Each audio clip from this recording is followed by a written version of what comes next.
Alexander the Great, Julius Caesar, Genghis Khan, Napoleon Bonaparte, the end of the four great conquerors.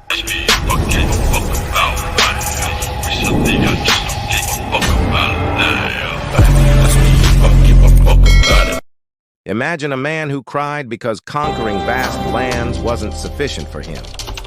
The famous adventurer, Alexander the Great, had only one desire: to conquer the entire world. Fearless in battle, he led his army as if he were invincible. For a decade, he led them on a winning streak. However, his soldiers grew weary and yearned to return home to enjoy their spoils. Yet their king, indifferent to riches and ruling, pursued only conquest.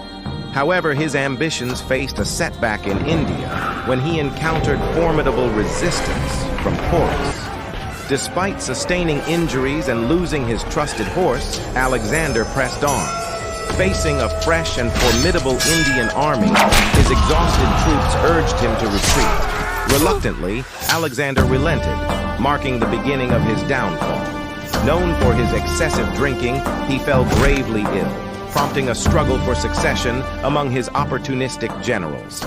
This internal strife shattered the once unified Macedonian Empire, revealing that Alexander's ambition was solely self-serving.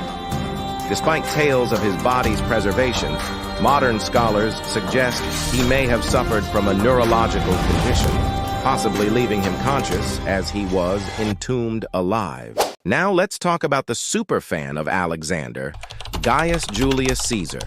While Alexander wept because he had no more lands, he lamented to his companions. At Alexander's age, he had defeated Darius' conquest, but I've achieved. He lamented to his companions. At Alexander's age, he had defeated Darius, but I've achieved nothing of the sort. Idolizing Alexander, Caesar ended up resembling him in self-absorption and narcissism.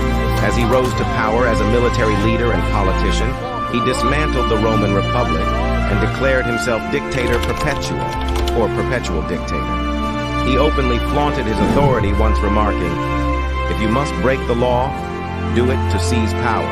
In all other cases, observe it." Caesar's ambitions frightened the Roman senators, who feared he aimed to establish a monarchy, stripping them of their authority. On March 15, 44 BC, a group of 60 senators assassinated Caesar during a Senate meeting. Each member stabbed him multiple times, a gruesome display of their supposed affection. As he breathed his last, Caesar's gaze fell upon his adopted son and trusted ally, Marcus Brutus, among the assailants. Let's journey to the medieval era, known for its crusaders, although they were overshadowed by the rise of Genghis Khan, dubbed the Beast of the East. Khan's conquests exceeded even Alexander's, as he sought to unite the world under his banner. Unlike Alexander or Caesar, Khan didn't see himself as divine. He openly acknowledged his tyranny, finding joy in the destruction of his enemies and their cities. Accounts of his demise vary. Their 20-year-long desired conquest of the Western Shia Empire. Others say he was shot while on horseback, and a different report suggests he was fatally castrated by a princess whom he held captive. His death remains shrouded in mystery because, before he passed, Khan instructed his family and followers to keep it secret.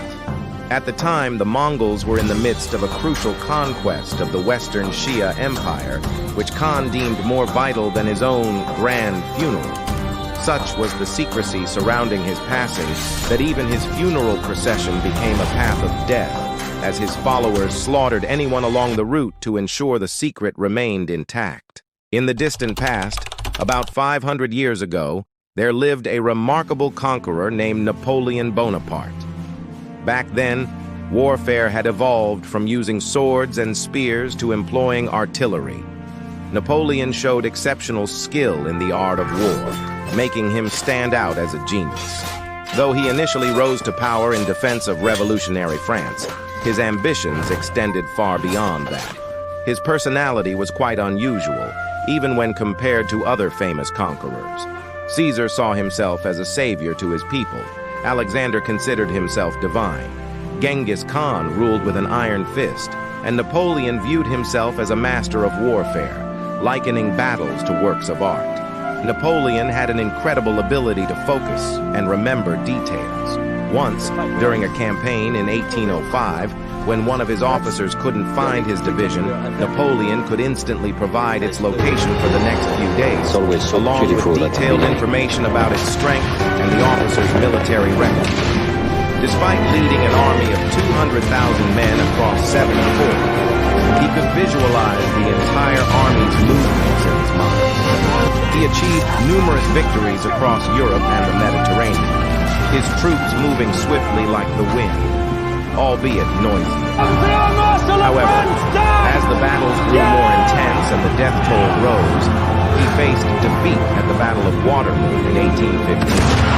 Captured by the British, he was spared from execution to prevent martyrdom. Instead, he spent his remaining days under house arrest in a dilapidated dwelling, denying his circumstances.